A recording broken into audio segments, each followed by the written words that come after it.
The sound that woke Jordan Barlow wasn't the wind.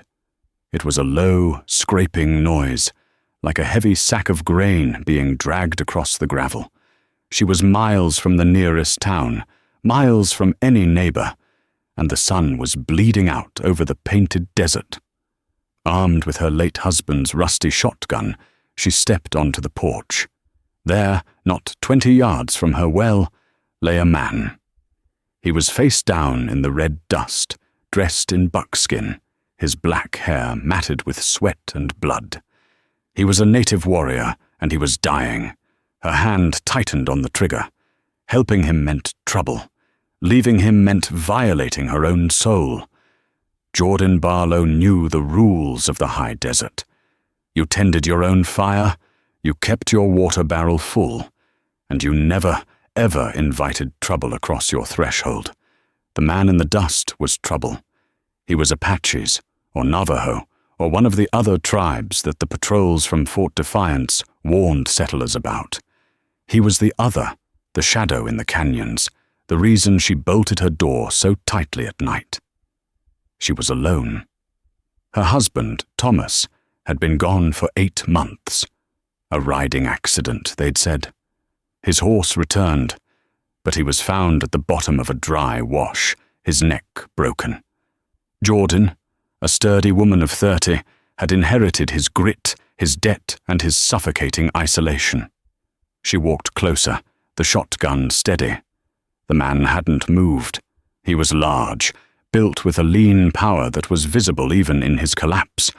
She nudged his shoulder with her boot. A pained groan escaped him. He was alive. "Mister, can you hear me?"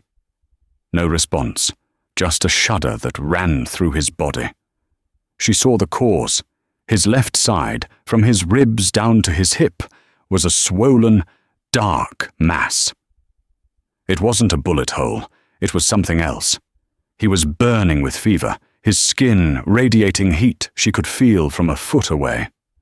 A different kind of law wrestled with her. Not the law of the territory, but the law of basic humanity. He was a man, dying. She looked at the vast, empty horizon. No one would ever know. She could walk back inside, bolt the door, and by morning, the coyotes would have handled it. But Thomas's voice echoed in her memory. "Compassion ain't a weakness, Joe. It's the last thing that separates us from the dust." "Damn you, Thomas," she whispered, tears stinging her eyes. She couldn't lift him. He was too heavy. Gritting her teeth, she grabbed him under the arms and dragged him, that same scraping sound she'd first heard. She didn't take him into the small, 2-room ranch house. That was too exposed. Instead, she hauled him to the root cellar. The cellar was dug deep into the cool earth, smelling of potatoes and damp soil. It was the only safe place. She settled him on a pile of old burlap sacks. His breath was a ragged, wet sound in the sudden dark.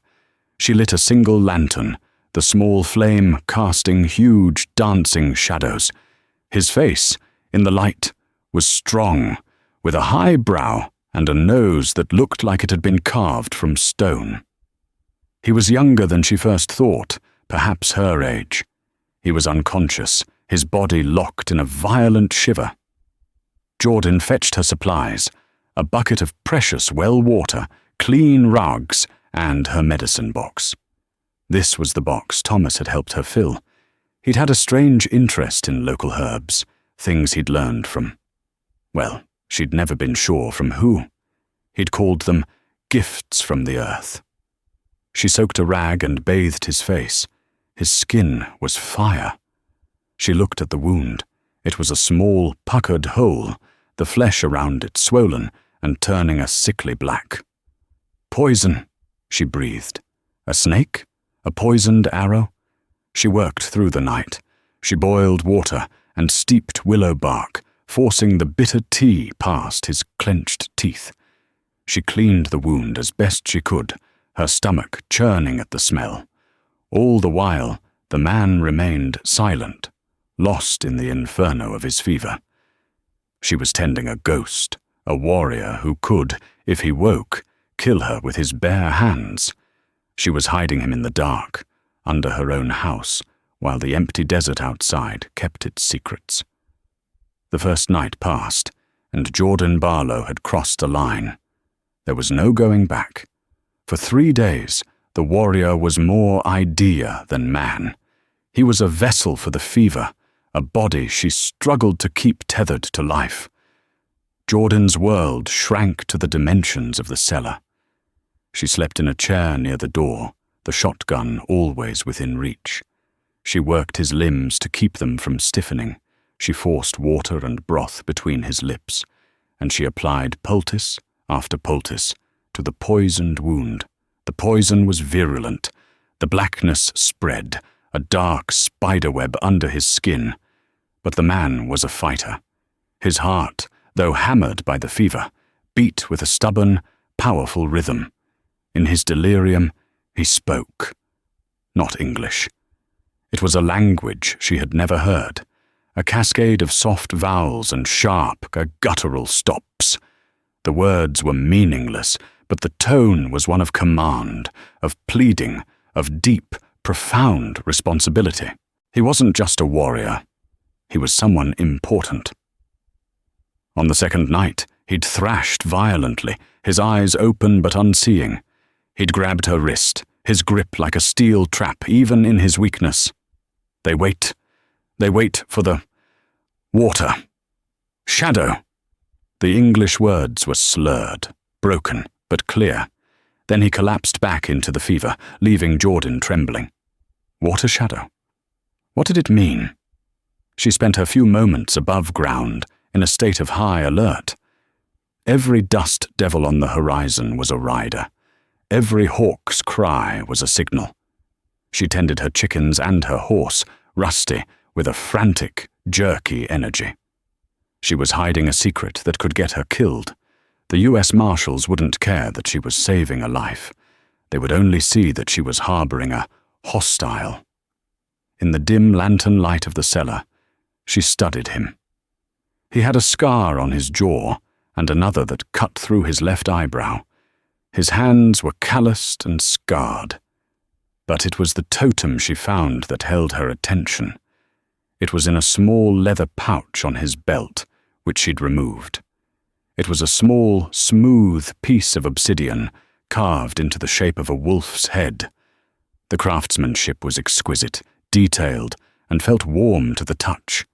She held it, feeling a strange connection. Thomas had loved wolves. He respected their intelligence, their loyalty to the pack. Her memories of Thomas were sharpest in these quiet, dangerous hours. He'd been a good man, a gentleman. Too gentle for this land. He was always wandering, exploring, he'd called it.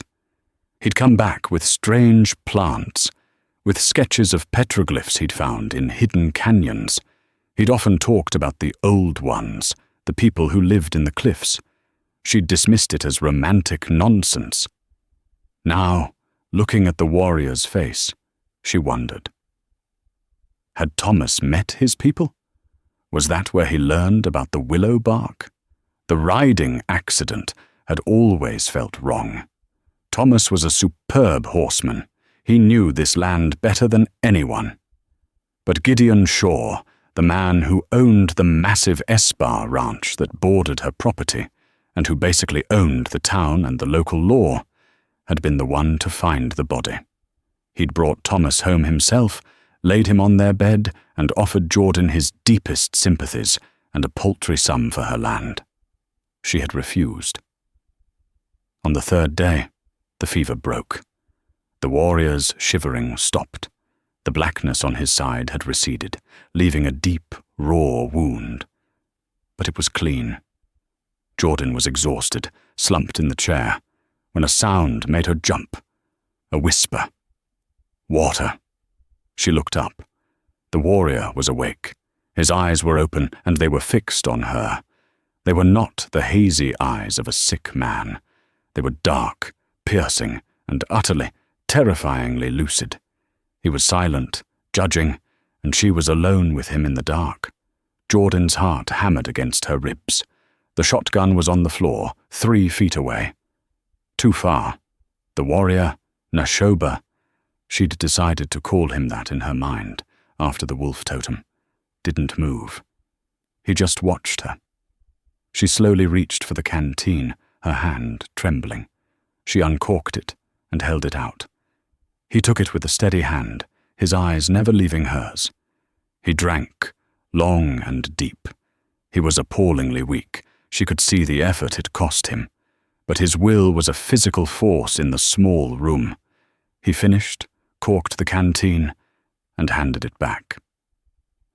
"Thank you," he whispered. The words were strained, his accent thick, but the meaning was clear. "You speak English," she said, stating the obvious. "A little." He pushed himself up on one elbow, his face a mask of pain. He looked at his side, at the clean bandages. He looked at the empty bowls of broth, the herbs. He looked back at her. "You saved me." I brought you in from the storm," she hedged. He nodded, a slow, appraising gesture. "Why?" It was a good question. "You were dying." A shadow of a smile touched his lips. "Bad for you, if they find me." "Who is they?" Before he could answer, a new sound split the air. Not a whisper, but a shout from above. "Mrs. Barlow, you home, Jordan?" Jordan froze. Her blood turned to ice. It was Gideon Shaw. Nashoba's eyes locked with hers. He didn't look scared. He looked furious. He put a finger to his lips.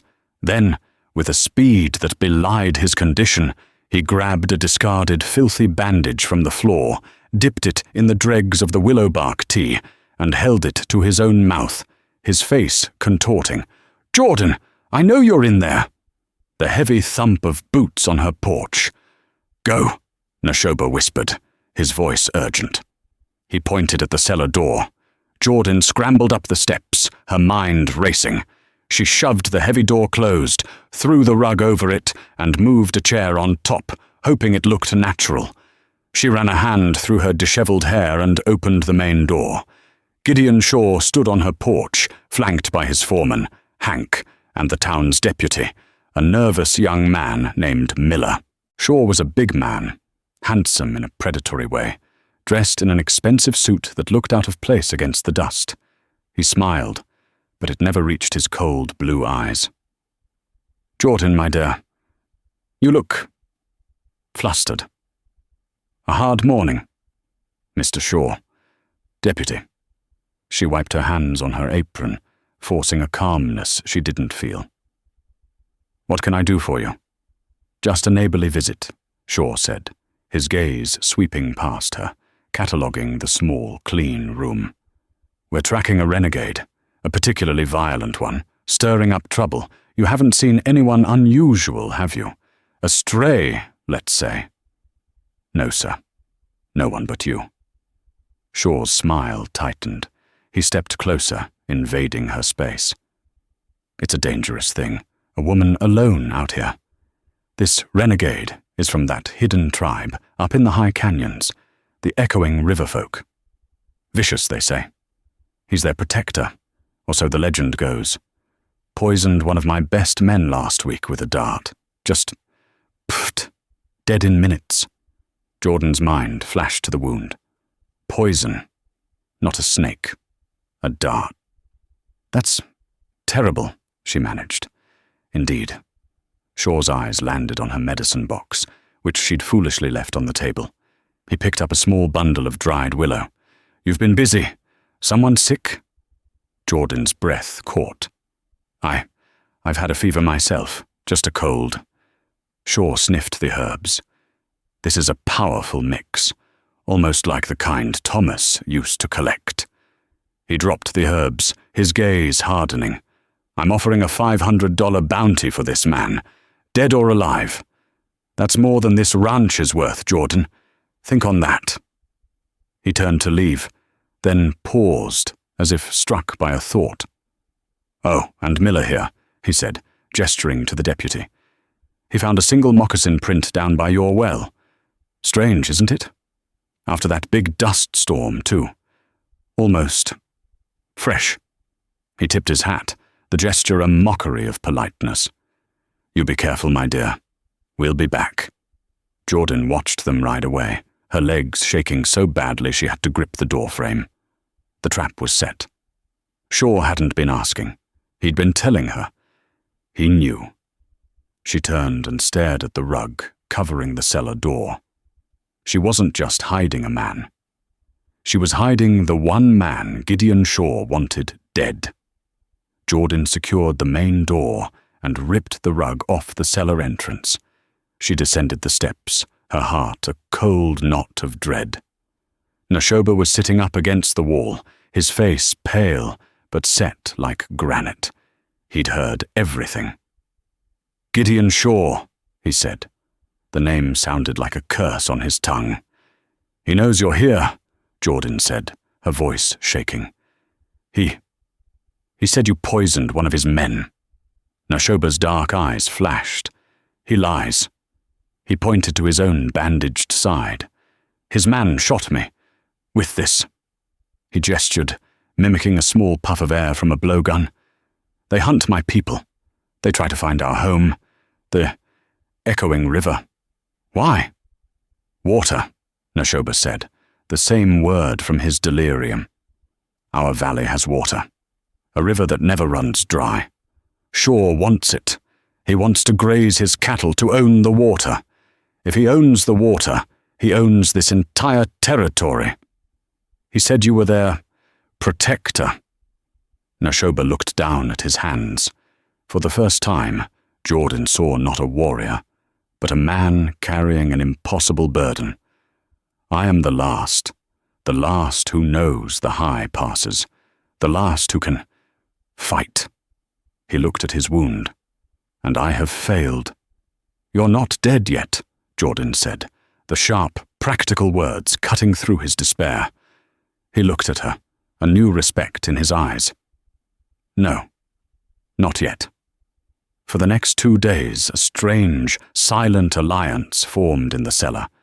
The language barrier was high, but they found a way. They spoke with gestures, with drawings. He taught her his name, Nashoba. She taught him hers. He showed her his scars, and each told a story. The one on his jaw, from a mountain lion. The one on his arm, from a fall. She, in turn, found herself talking about Thomas, about his kindness, his wandering. He came to you, she said, suddenly certain. Thomas, he knew your people. Nashoba's face softened. He reached into his pouch and pulled out the obsidian wolf. Then he pulled out a second item, a small, worn, tin St. Christopher medal. Jordan gasped. It was Thomas's. Your man, Nashoba said, his word choice careful. He was a friend. He traded medicine. He learned our herbs. He warned us. About Shaw. The pieces clicked into place, sharp and painful. Thomas hadn't been wandering. He'd been helping them. How did he die? She asked, her voice barely a whisper. Shaw said it was a riding accident. Nashoba met her gaze, his own full of a deep, shared sorrow. It was no accident, Jordan. Shaw's men, Hank and Miller, they cornered him in the wash. I was too far. I saw them break his horse's leg. I saw them. He stopped, his fist clenching. They pushed him. Shaw was there. He watched. The air left Jordan's lungs. The lie she had lived with for 8 months dissolved, revealing an agonizing truth. Thomas hadn't died. He had been murdered. The grief was a physical blow, so potent it buckled her knees. She sank to the floor, a dry, racking sob tearing from her throat.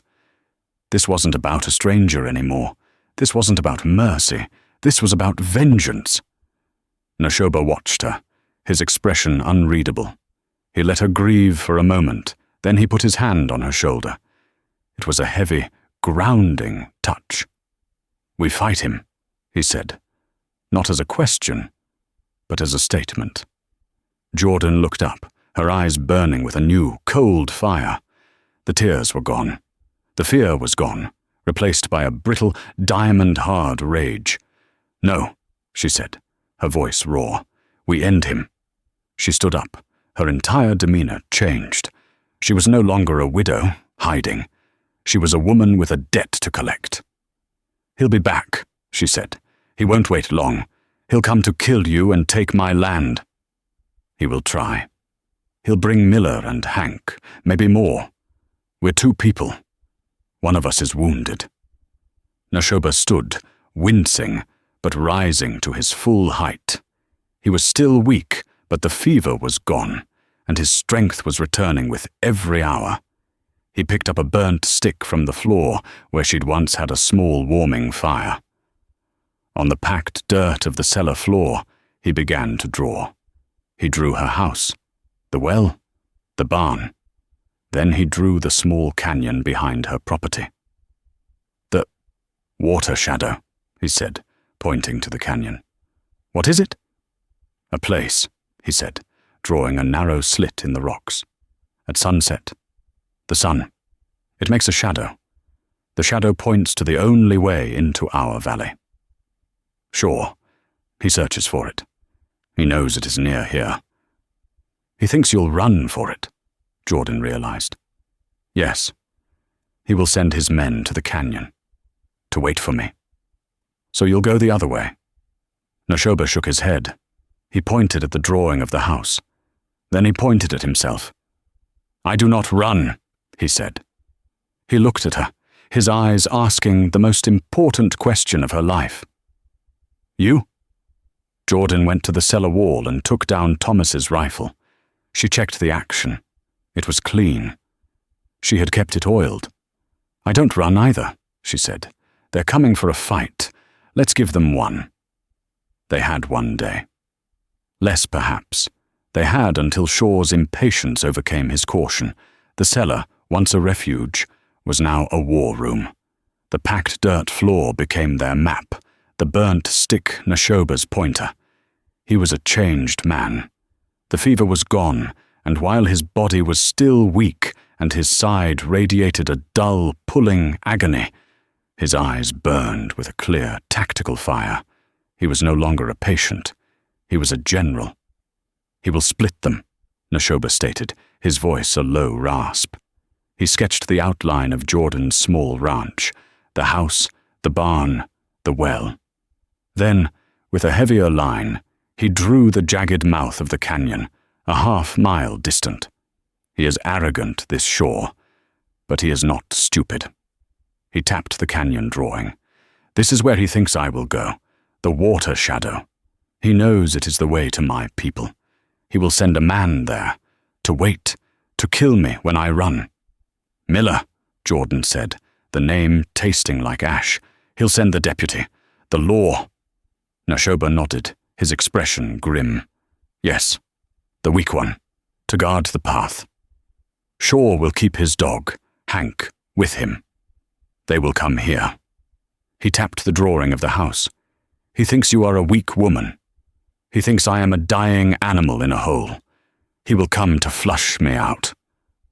"So they'll be separated," Jordan said, her mind racing, the cold fire of her rage sharpening her thoughts. "Good. That's good. 2 here, 1 there. We do not wait for night," Nashoba continued, his gaze intense. "We do not let him choose the time. We make him come, now, in the heat of the day, when the sun is in his eyes and his anger is high." "How?" Jordan asked. "We're trapped here. We can't send a message." Nashoba pointed to the small sketch of her barn. Then he made a rising, spiraling motion with his hand. "Fire!" Jordan's breath caught. "My barn, my hay, that's my winter feed, my horse. Not the barn," he clarified, sensing her panic. "Not inside, a small fire, but with much smoke. Outside the barn, where he can see it from his ranch. He will see the smoke. He will think I am running or cornered. He will think I am burning what I can before I flee. He will come." She stared at the drawing.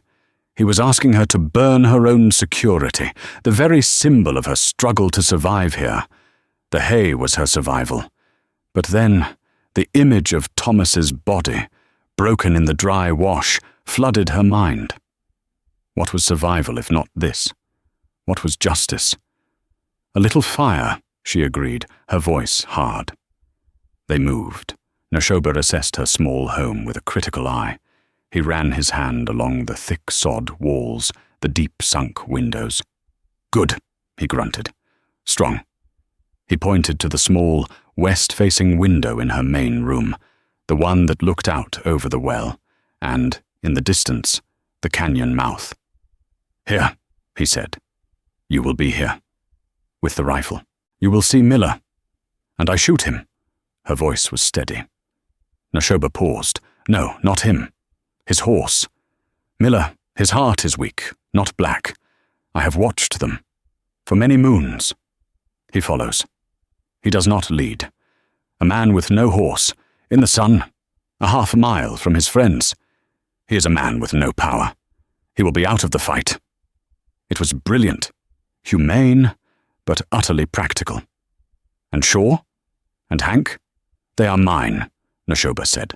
His hand went to the long, sharp knife on his belt. "They will come for the barn, for the fire. They will come for me. I will be in the hayloft.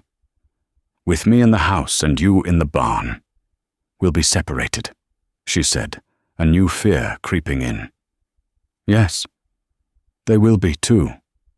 "You should take the pistol," she insisted, pulling Thomas's heavy Navy revolver from the trunk.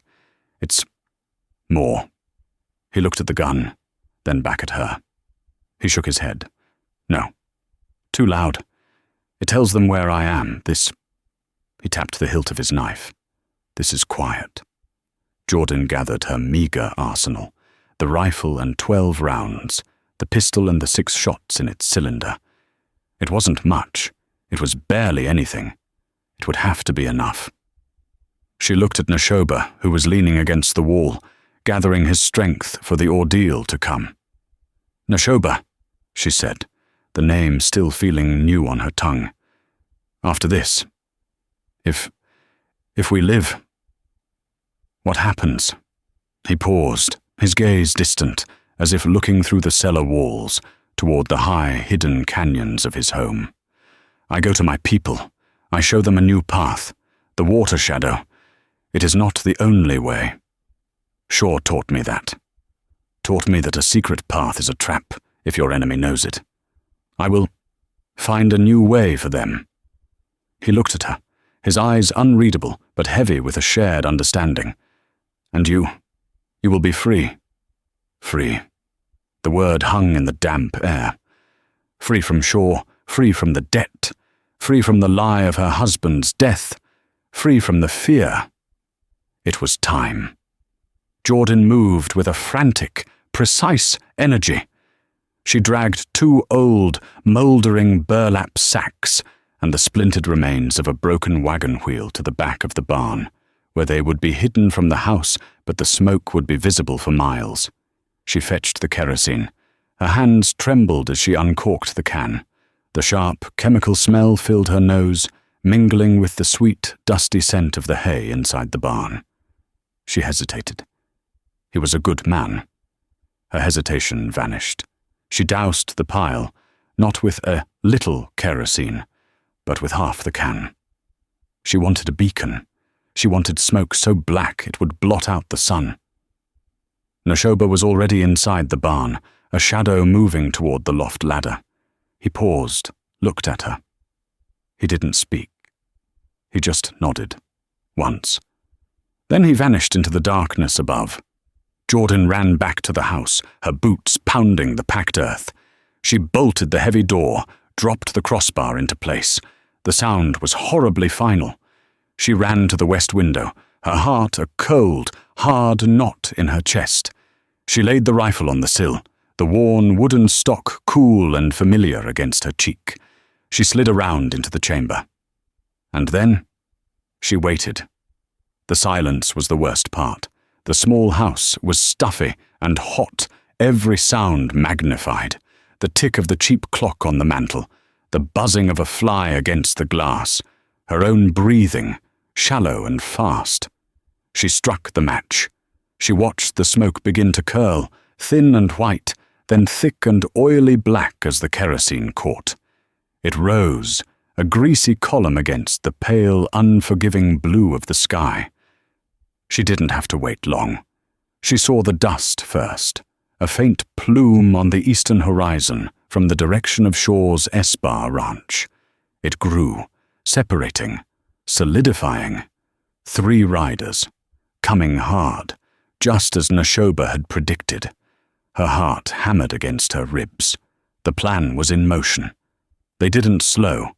They rode with the arrogance of men who owned the land they crossed. And then, just as he'd said, they split.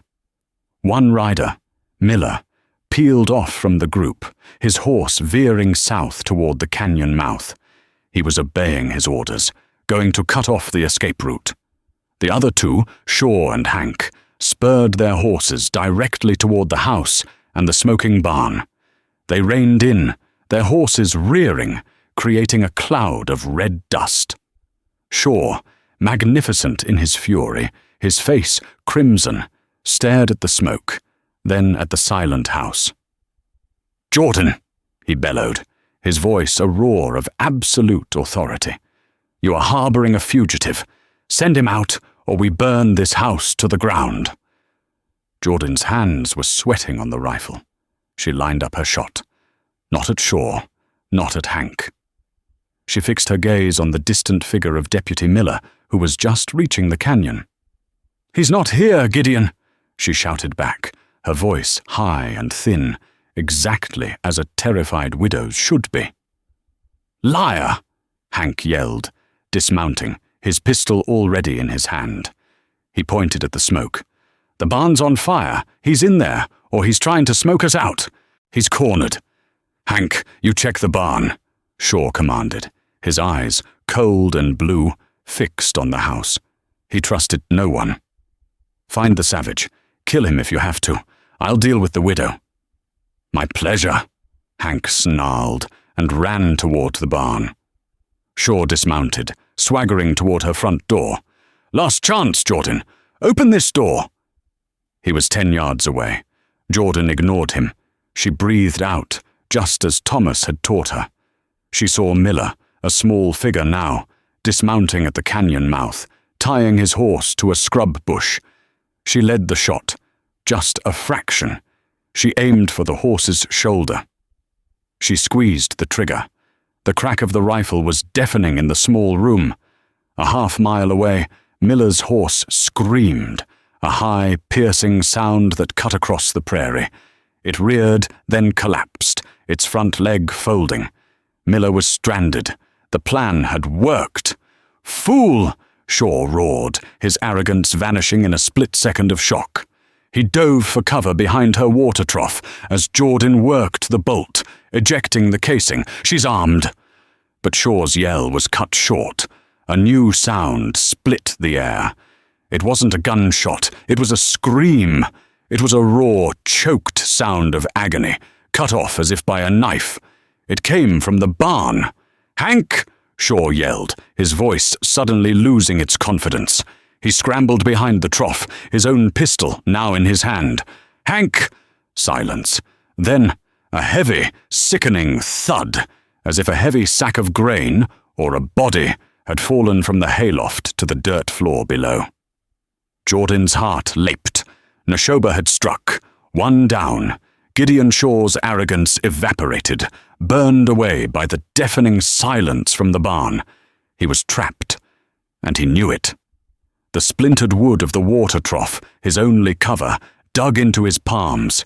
His fine wool suit was covered in red dust. "Hank!" he bellowed again, his voice cracking with a new, unfamiliar desperation. "Hank, answer me!" The name was swallowed by the vast, empty air. That silence was his new, most terrifying enemy. He was exposed, his brute force nullified. In a fit of panicked rage, He snapped his revolver over the top of the trough and fired 3 wild shots toward Jordan's window. The bullets thwacked harmlessly into the thick sod walls. Inside, Jordan was calm. Her fear had been burned away, leaving a cold, diamond-hard center. She was no longer a victim. She was a hunter. She methodically ejected the spent casing from the rifle, the small metallic click, an answer to Shaw's chaotic gunfire. She slid a new round into the chamber. She wasn't trying to kill him. Not yet. She was pinning him. She was controlling him. She waited for him to peer out. When he did, she fired. The shot was precise. It didn't hit him. It hit the stone base of the trough, sending a spray of sharp rock chips into his face. Shaw yelped, scrubbing at his cheek, a small trickle of blood appearing. You're in this with him, aren't you?" he shrieked, his composure completely gone.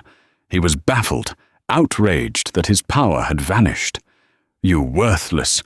You'd side with a savage over your own kind? Over a white man?" He was trying to find a moral high ground, a justification. He was met with a voice that was as cold and sharp as the stone fragments that had just cut his face. "My own kind didn't murder my husband." The shooting stopped. A heavy, ringing silence fell over the homestead, broken only by the caw of a distant raven. Shaw, crouching behind the trough, froze. This was not the response he expected. What are you talking about?" he blustered, but the confidence was gone. Now the scream came. It was not a scream of terror, but of pure, distilled, 8-month-old rage. It was a sound that came from the very bottom of her soul. "You murdered my husband!" The accusation hit the air with the force of a physical blow. "You and Hank and Miller! I know what you did. You cornered him in that dry wash. You broke his horse's leg. You pushed him." Shaw was silent for a beat, genuinely stunned that she knew. Then a low, ugly sound rumbled in his chest. It was a laugh.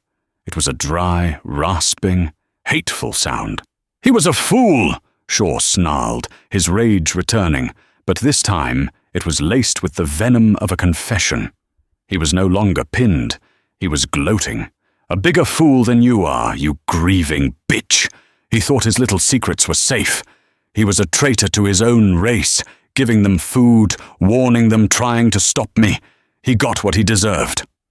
"And you deserve this," Jordan fired again, the bullet ripping through the trough, sending a geyser of precious water sluicing into the dust.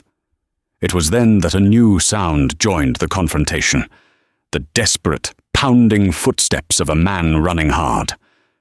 Deputy Miller.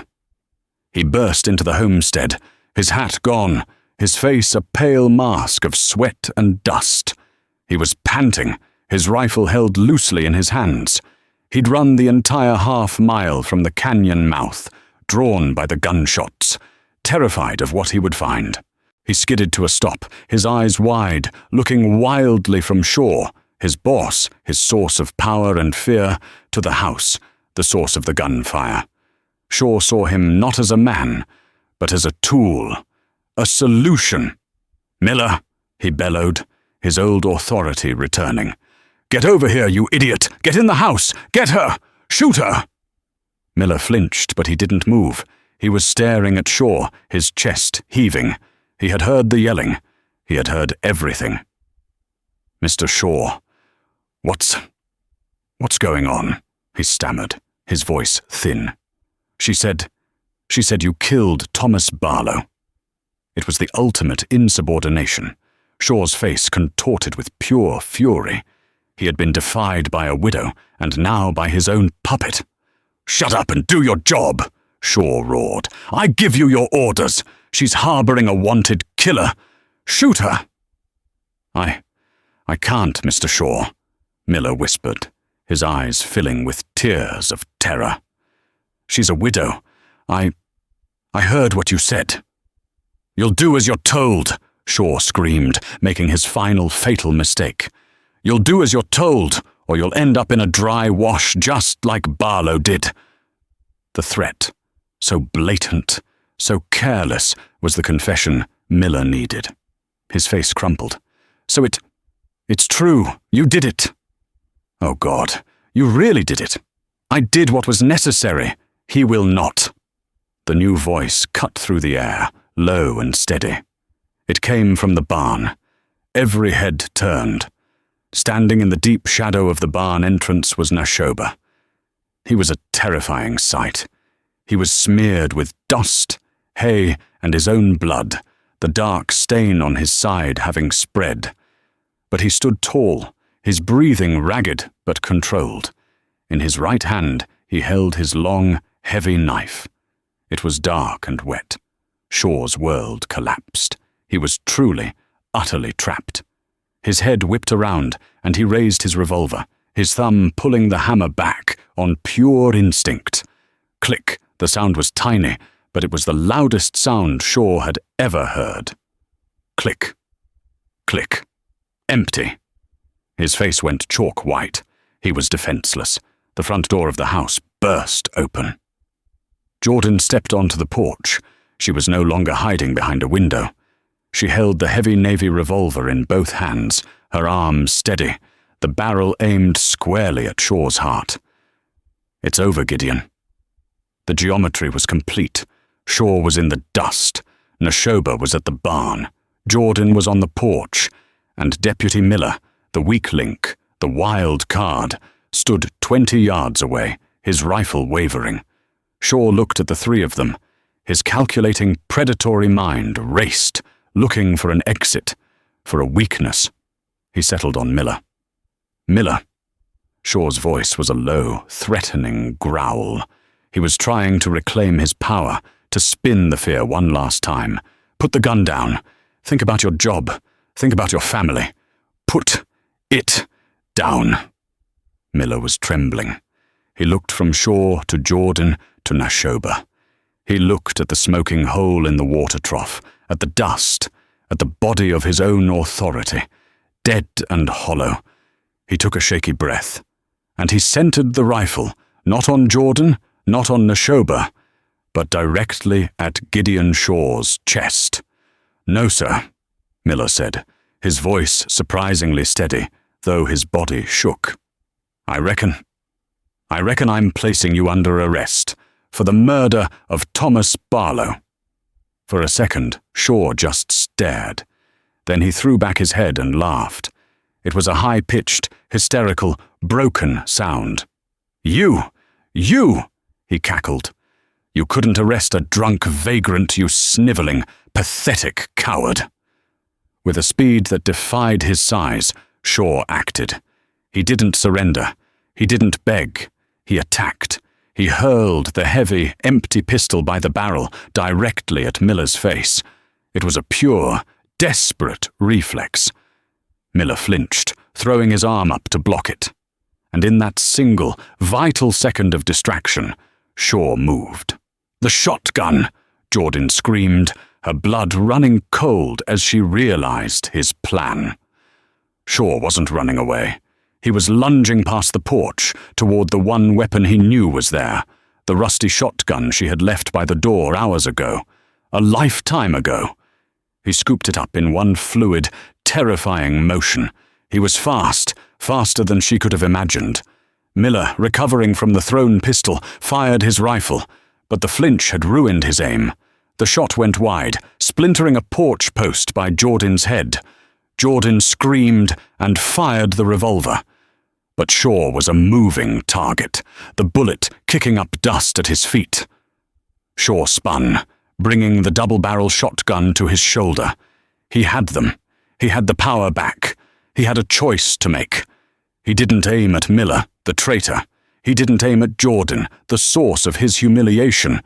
His eyes, burning with a lifetime of hatred, settled on Nashoba. The true threat, the savage who had defied him. "Die, you savage!" he snarled, his fingers tightening on the triggers. A single sharp crack split the air. It was not the deafening boom of the shotgun. Gideon Shaw froze. His fingers, which had been seconds from ending Neshoba's life, went slack. He looked down, confused. A small, dark hole had appeared in the center of his expensive vest. It seemed so small, so insignificant. He looked up, his eyes wide with a pure, unadulterated shock. They didn't find Jordan. They didn't find Neshoba. They found Deputy Miller, who was standing, smoke curling from the barrel of his rifle, his face a mask of tears and grim resolution. Gideon Shaw, the man who had owned the valley, the man who had bought the law and murdered for water, tried to speak. Only a small, wet sigh escaped. He didn't crash, he simply folded. He collapsed, face first, into the red dust he had tried so hard to steal. The silence that fell was absolute, broken only by Miller's ragged, sobbing breaths and a low groan from inside the barn. The sharp, echoing crack of Miller's rifle was followed by a silence so profound it seemed to pull all sound from the world. The smoke from the smouldering burlap sacks and the acrid smell of gunpowder hung heavy in the cooling air. For a long moment, no one moved. Jordan's ears rang. The heavy revolver was a dead weight in her hand.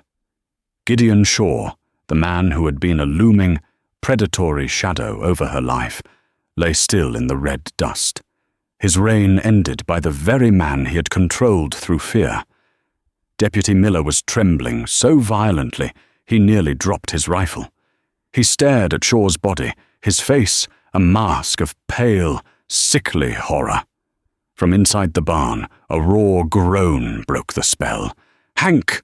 I..." Miller stammered, his eyes wide and panicked, darting between Jordan and the barn. Jordan let out a breath she hadn't known she was holding. Her arms, which had been locked and steady, began to shake. "It's done, Deputy," she said, her voice raspy. Her words seemed to ground him. He nodded, his movements jerky, and moved cautiously to the barn. He emerged a moment later, dragging a whimpering Hank, who was clutching his bleeding shoulder. Hank's eyes, full of venom and bluster minutes before, were now wide with terror, fixed on his fallen boss. Miller, using his own belt, tied Hank's hands securely. He avoided looking at Shaw's body. He walked back to Jordan, stopping a few feet away, his hat in his hands. I'll take him in, Mrs. Barlow," Miller said, his voice cracking. "I'll ride Shaw's horse. Hank can ride mine. I'll send someone back for..." He gestured vaguely at Shaw. "I'll tell them what happened. I'll tell them it was self-defense, all of it." Jordan watched him, her gaze unwavering. The setting sun cast long shadows, illuminating the dust on his tear-streaked face. "And about Thomas?" she asked, the question low and dangerous. Miller met her gaze, and for the first time, she didn't see a coward. She saw a man shattered by his own weakness, finally trying to piece himself back together. "And about Thomas," he affirmed, his voice thick. "I'll tell the truth. All of it. I was there. I didn't stop him. I let him do it. But I'll tell the truth now. I'll testify. I swear it, Mrs. Barlow. I'll swear it on my mother's grave." Jordan searched his face. She found no deception, only a deep, painful, and cleansing remorse. She gave a single, curt nod. It was not forgiveness. It was not absolution. It was an acceptance of the facts. It was enough. Miller nodded back, a weight seeming to lift from him.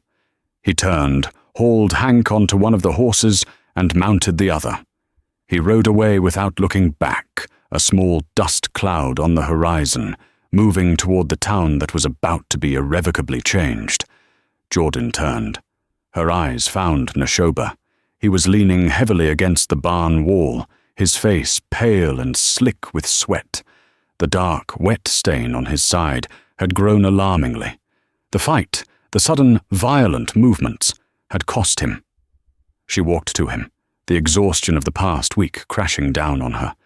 The adrenaline was gone, leaving only a deep, aching weariness. "You're hurt," she said, stating the obvious. "It is done," he breathed, pushing himself away from the wall, his jaw tight with pain. "Let me tend it, before you go." He looked at her, his dark eyes assessing her, not as a savior, but as an equal. He gave a short nod. She put her shoulder under his arm, taking on his weight. The walk to the house was slow, a stumble of two exhausted people who had survived a war. He was heavy, and she felt the heat radiating from his body. This was not the silent warrior of the cellar.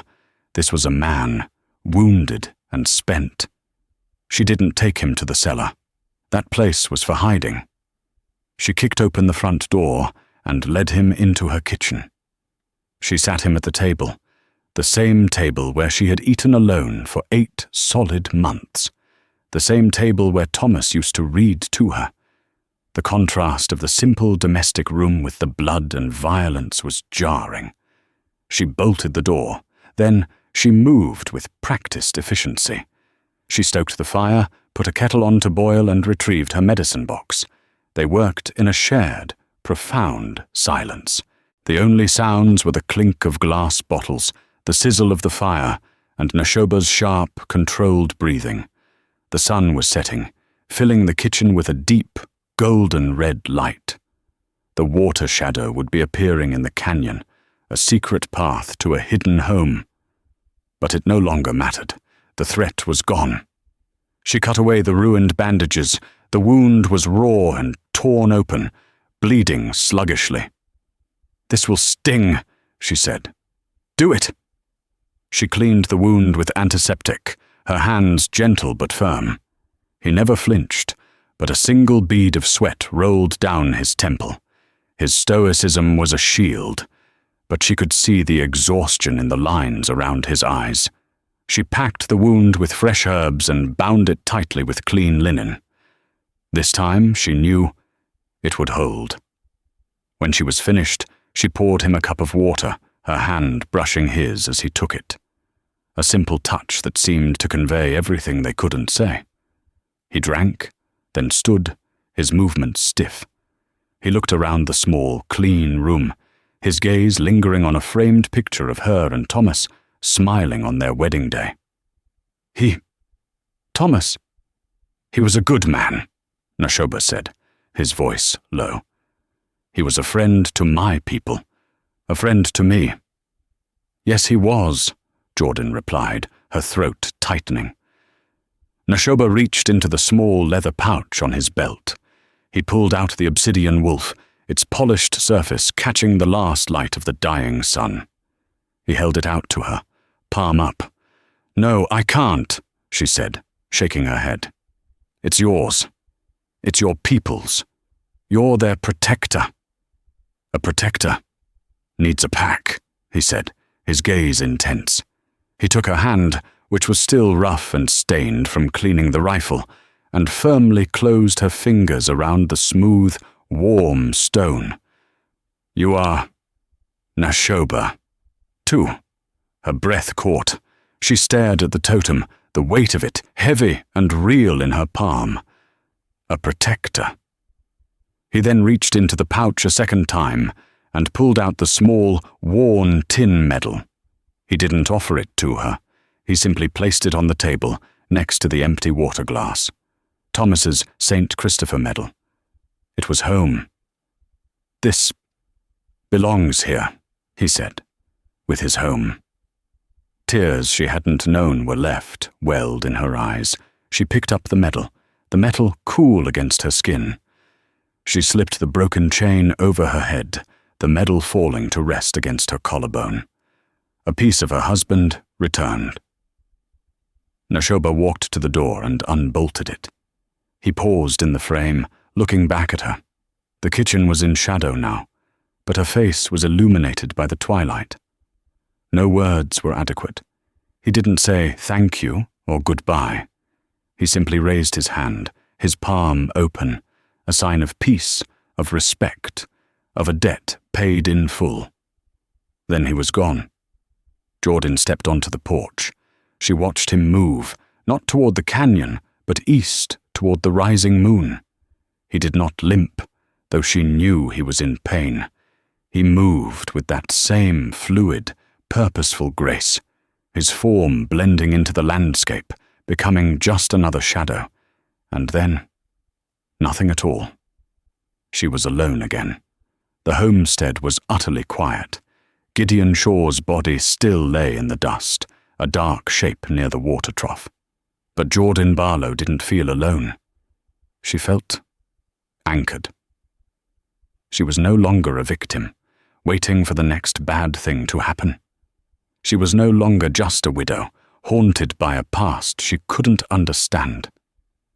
She had faced down the man who had stolen her future, and she had helped save the future of an entire people.